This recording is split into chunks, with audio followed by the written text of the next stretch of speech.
வழியா படுத்துட்டேன். எல்லா வேலையும் முடிஞ்சிச்சு. ஐயோ, நம்ம state map, political map, river map எல்லாத்தையும் எடுத்து பேக்ல வச்சிட்டோமா? எல்லாம் வச்சிட்டோம். நான் தான் சூப்பர் மாஸ், மரண மாஸ் ஆச்சே. இப்போ நம்ம தேவையில்லாத தாட்ஸ் எல்லாம் யோசிக்கவே வேண்டாம். மூடிட்டு படுத்து தூங்குவோம். நாளைக்கு வர்ணவி வருவாளா? என்னன்னு தெரியல, எனக்கு அவளை பார்த்தாலே ஒரு மாதிரி காட் ஆகுது. எனக்கு சுத்தம் எனக்கு பிடிக்கவே மாட்டேங்குது. வந்து ஹூ ஹூ அப்படின்னு ஓவரா ட்ராமா பண்ணுவா. இதெல்லாம் நான் பார்த்துக்கிட்டு இருக்கணும். எல்லாம் என் நிலைமை. சரி சரி ஸ்ருதி, இதெல்லாம் நம்ம யோசிக்க வேணாம். படுத்து தூங்குவோம். இந்த மடிச்சு கட்டுற ஹேர் ஸ்டைலை எவன் தான் கண்டுபிடிச்சான்னு தெரியல. நல்லா இருக்கிற முடி மடிச்சுக்கிட்டா டொயின்னு நிற்கும் அசிங்கமா.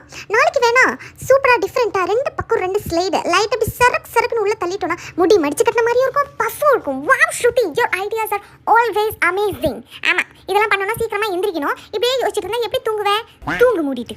ஷால் கூட நம்ம நார்மலாக போடாமல் அப்படியே தின் ஃப்ளைட்ஸாக எடுத்துட்டு மழை சாரல் மாதிரி நம்ம போட்டோம்னா அப்படியே அழகாக இருக்கும். பெல்ட்டும் கொஞ்சம் கீழே இறக்கி போட்டுக்கலாம். நாளைக்கு 3 பீரியட் மேக்ஸ். ஏன் தான் வராங்களோன்னு தெரியல. ஒரு நாள் கூட லீவு போட மாட்டாங்களே.